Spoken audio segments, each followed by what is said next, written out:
और ये जो ईरानी हैं, इनका जो अपना तसव्वुर है, वो मुख्तलिफ है इराकियों से।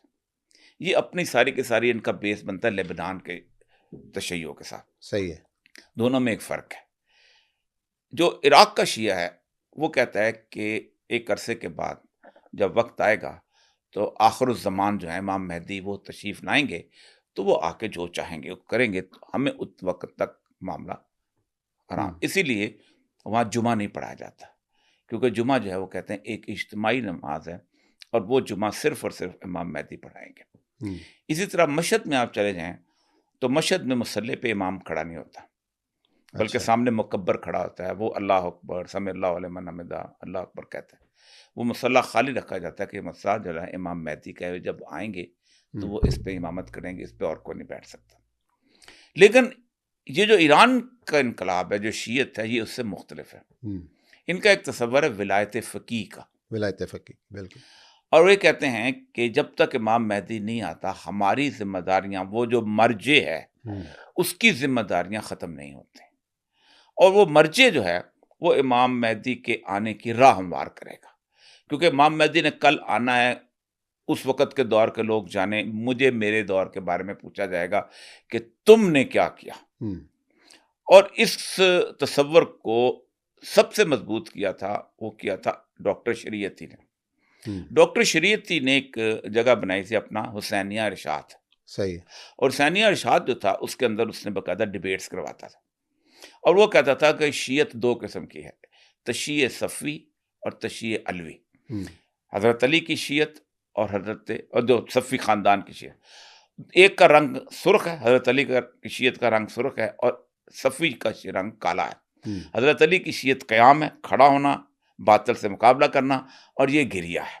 हुँ, तो वो कहता था कि असल शियत जो है अली की शियत है, जिसको यहाँ बदल दिया गया है हुँ, कि आप गिरिया करो, आप इमाम रज़ा के मज़ार के ऊपर शानदार किस्म की ज़री लेके जाओ, उसके पत्ता, लेकिन शियत वो है। उससे फिर हुआ ये कि ये जो ये जो फ़क़ीह विलायत फ़क़ीह वाले थे, इन्होंने उससे रोशनी ली। हुँ। दूसरा, उनको अल्लामा इक़बाल के अशआर जो थे, उन्होंने बहुत रोशनी दी। इसीलिए आयतुल्लाह ख़ामेनी जो हैं, इनको मैं खुद ज़ाती तौर पे 2 एक दफ़ा मिला, एक दफ़ा मैं उनकी, जब मैं वहाँ ईरान में प्रोग्राम कर रहा किस था, सन में आपकी मुलाकात मैं हुई उनसे या 2007 की बात कर रहा हूँ। 2007 में?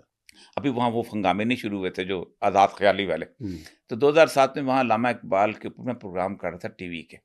अच्छा। तो जो ईरानी टीवी पे ईरानी टीवी आप पे इनामा इकबाल के प्रोग्राम प्रोग्राम कर रहे हैं करते थे। और उस वक़्त आप किस हैसियत में वहाँ पे तैनात थे? मैं वहाँ कौन-सा पर था, इदारा था? ईसीओ है, एक 10 मुल्कों की ऑर्गेनाइज़ेशन है, जी। उसका मैं डिप्टी सेक्रेटरी जनरल भी था, और उनका जो कल्चर सेंटर है, उसका मैं एग्ज़ीक्यूटिव डायरेक्टर था। हुँ, मुअस्ससा उसको कहते हैं, उसका मैं डायरेक्टर जनरल था। लेकिन मैं चूँकि वहाँ पर था, तो मुझे मेरा जो बॉस एक ईरानी था, वो डॉक्टर रजबी, वो हुँ। उनका वज़ीर रहा, तो उसने मुझे परमिशन दी हुई थी, जब तक तुम यहाँ टीवी पे जो मर्ज़ी बोलो। अच्छा, तो मुझे फुल परमिशन थी, मैं वहाँ बैठ के बोलता था। पाबंदी तो नहीं लगी आप पर वहाँ नहीं, वहाँ पाबंदी पे? लगी थी, लेकिन वहाँ ये था कि मैं वहाँ पर हुआ था, प्रेस टीवी बना था। जी, तो नया-नया प्रेस प्रेस। टीवी मैं पहला उसका, क्योंकि प्रेस टीवी के बारे में मैंने ईरानियों से कहता था कि तुम हर ज़ुबान में तुम्हारा है, जिस अमेरिका को गाली देते हो अंग्रेज़ी में, तुम्हारा टीवी क्यों नहीं? हुँ, उन्होंने बनाया। अब चूँकि मैंने उनको ये आइडिया दिया हुआ था, तो वो कहते हैं पहला तुम होगे। और जिस दिन वो उनके करंट शो था फोर कॉर्नर्स, उसमें तो उस दिन हमारे यहाँ जामिया अफ़सा हो रहा था। अच्छा। तो we were the last person जो ने टीवी, जिसने अब्दुल रशीद गाज़ी को लाइन पे लिया था, फिर उसकी बैटरी डैम हो गई। हुँ, तो पहला दिन था प्रेस टीवी का, पूरी दुनिया खोल के बैठी हुई थी। इधर से मुशर्रफ भी खोल के बैठा हुआ था। हुँ। तो उसने 1 बजे सफ़ीर को फ़ोन किया कि उसको वापस भेजो। तो मैं वहाँ से तो डिपोर्ट हुआ था। पाबंदी तो लग गई ना और ये तो साहब। उधर इधर आके वापस बुला के लगाई थी, वहाँ नहीं लगी थी। अच्छा। तो उस वक़्त था उनसे मेरी जो होता उस प्रोग्राम, उन्होंने जो उनके कुम से 2 लोगों को लाया था जो मुझे इंटरव्यू करते थे, हुँ, और मैं उसके साथ। तो आयतुल्लाह ख़ामेनी की एक किताब है, मशरिक़ का दरख़्शंदा सितारा, अच्छा। वो अल्लामा इक़बाल के ऊपर है। तो वहाँ गुफ्तगू करते-करते इक़बाल के बारे में अयतुल्लाह ख़ामेनी ने कहा कि इक़बाल उन लोगों में से है कि जिन्होंने ईरान का मुहावरा बदला है। हुँ, उन्होंने कहा कि ईरान में सारी ज़िंदगी ईरानी कहते थे, ज़माना बातों न सादत तो बा ज़माना बसास, कि ज़माना जो है अगर तेरे साथ नहीं चलता, तू बना-बनू के रह, हुँ, थोड़ा-सा ढीला-मट्ठा हो जा। इक़बाल ने कहा नहीं, ज़माना बातों न सादत तो बा ज़माना सतीस, ज़माना तेरे साथ बना के ना, तू जंग कर उससे। तो कहता है फिर वो जंग वाली कैफ़े, इसीलिए जब शुरू में जुलूस 1978 के अप्रैल 9 अप्रैल को शाह ईरान की तकरीर है। हुँ, और शाह ईरान की तकरीर थी, उसके बारे में कहते हैं 18 उसको इंटेलिजेंस एजेंसी थी दुनिया के, उन्होंने रिपोर्ट दी कि Iran has not yet ripen to this level of revolution. सही। यहाँ रेवोल्यूशन नहीं आ सकता, बहुत बड़ी मिडिल क्लास है यहाँ आ गई है, रोज़ पब्बों में जाते हैं, डांस होते हैं, फलां ये होता है, बहुत बड़ी मिडिल क्लास आ गई है, तो यहाँ नहीं आ सकता। तो शाह ईरान ने तकरीर की थी, उसने कहा मेरे पास 7 लाख फ़ौज है, मैंने जमहूरियत नाफिज कर दी है, अमीर अब्बास हवैदा जो है वो वज़ीर-ए-आज़म है, और मैंने वाइट रेवोल्यूशन के तहत किसानों को ये दिया है।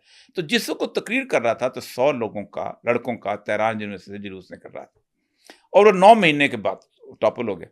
तो उस वक़्त ये तीनों पार्टियां साथ मिल के ना इनके साथ चल रही थी। आखिर में आयतुल्लाह ख़ुमैनी कोई 2-3 महीने पहले वो सामने आए हैं, वरना इकबाल की ये नज़म होती थी, मीर असद मर्दे कि ज़ंजीरे ग़ुलामा बिशकनत। वो बंदा आ गया है कि जो ग़ुलामों की ज़ंजीरें तोड़ेगा। दीदाम अज़रूज़ ने दीवारे ज़ंदान शुमा, मैं उसको तुम्हारी जेल खाने के रोशनदान के अंदर से झांकते हुए देख रहा हूँ।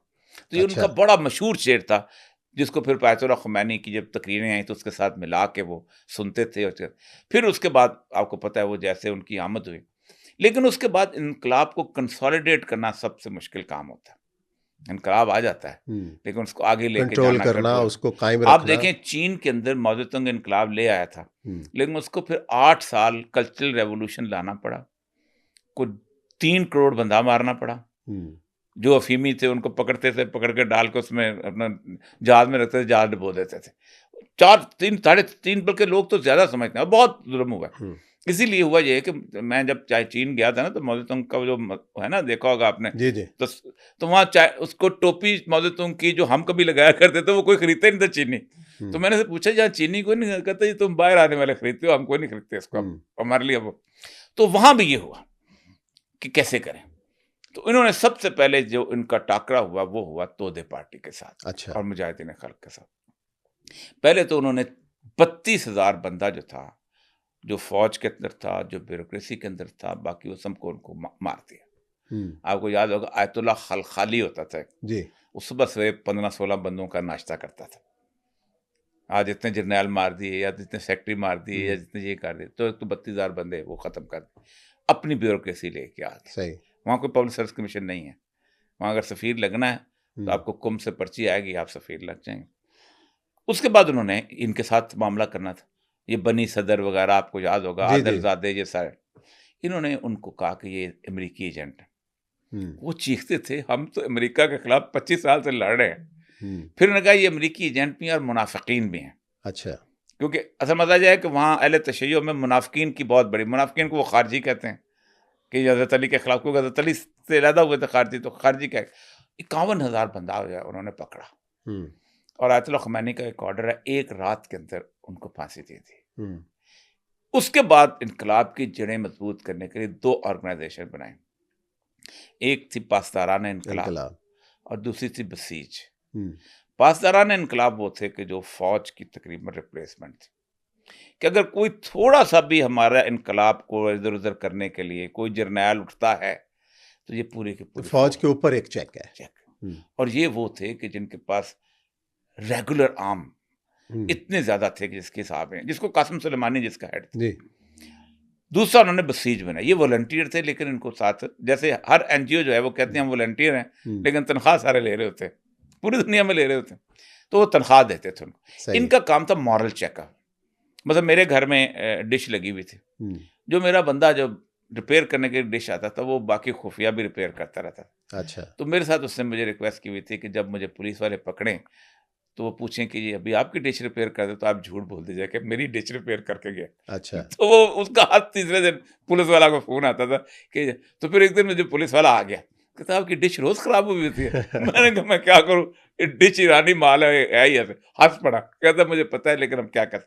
तो ये मॉरल चेक, गाना कहाँ बज रहा है, औरतें जो है हिजाब, गश्त होता था हिजाब क्यों नहीं ली हुई, ये इस इन दोनों का इतना कंट्रोल हो गया जिसके हिसाब है।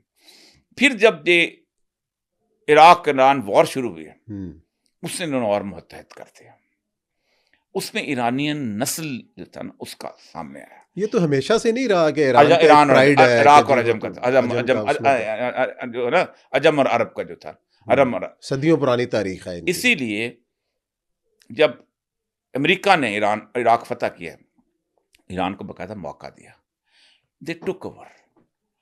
और वहाँ जो आयतुल्लाह सिस्तानी के साथ और मुक्तसर से लड़ाई इस बात की हुई थी कि ये ईरानी शियत यहाँ कैसे आ गए, क्योंकि वो सिस्तानी जो है वो विलायत फ़कीह को नहीं मानते। अब 3 नारे लगते हैं हर जुमे में वहाँ पर, जुमे की नमाज के बाद, जैसे हमारे यहाँ जुमे की नमाज के बाद कुछ, वहाँ भी 3 नारे, और ये नारे जुमे की नमाज के बाद जुलूस के तौर पे होते थे। मर्ग बर अमेरिका, अमेरिका पर लानत, मर्ग बर इसराइल, मर्ग बर ज़िद्द विलायत फ़कीह, जो विलायत फ़कीह को नहीं मानता उस पर भी लानत। तो इतना स्ट्रॉन्ग, इसीलिए मैं इनसे कहता था कि उन्होंने जो अपने आप को मजबूत कर लिया है। मतलब ईरानियों के अंदर बाकायदा उनके अंदर घुटन थी। मैं उनसे पूछता था कि ये सूरत घुटन थी तो इस्लाह पसंद सामने आए, वो मुख्तलिफ अली रफसंजानी हमें याद है, अली रफसंजानी से पहले खातमी अहमदी नजात तो उनका अपना था, इनका मौलवियों का नुमाइंदा था, लेकिन बाद में थोड़ा बाद में आज अभी बेचारा इसी इनका अहमदी नजात को लेके आए थे। कालीबाफ था एक वहां पर मेयर, उसको उठा रहे थे, और वो मैं खातमी साहब से मिला भी हूँ ना, जो पहले सदर थे, जो असल नुमाइंदा थे इसके इस्लाह पसंदों के नुमाइंदा थे, मैं उनसे मिला। लेकिन वो भी इस्लाह पसंदी उतनी होती थी कि जितनी इजाज़त दी जाए। पूरा उसने मौलवियों वाली तालीम हासिल की हो, उसके अंदर कोई रास्ता निकलता है तो निकाल ले। ये जो शाह परस्त थे ना ये लोग, ये काफ़ी थे वहाँ पर। ये ईरानी, ज़ाहिर बात है, आप खुद सोचें कि एक ऐसी सिविलाइजेशन। तो मैं एक दफ़ा उनसे कहता था कि यार आप क्या करते हो, उनके आयतुल्लाह वगैरह दोस्त थे, ये औरतों को, तो मेरी बेटी एक दफ़ा जा रही थी, तो वो बेटी को 11 साल की थी, सबसे छोटी आपको जानते हैं, तो उसने आम दुपट्टा लिया, तो एक खातून आई, उसने जोर से इस्फान पे ना रिपोर्ट यूं करके उसको सांस बंद होने लग गया। तो मैंने कहा तुम क्या करते हो? उसने कहा नहीं, इसको सही तरह हिजाब लेकर तुम्हें यहाँ। तो मैंने कहा आप क्यों करते हो? तो मुझे कहता आप ईरानियों को नहीं जानते, ये कौम काबू में आ ही नहीं सकती किसी और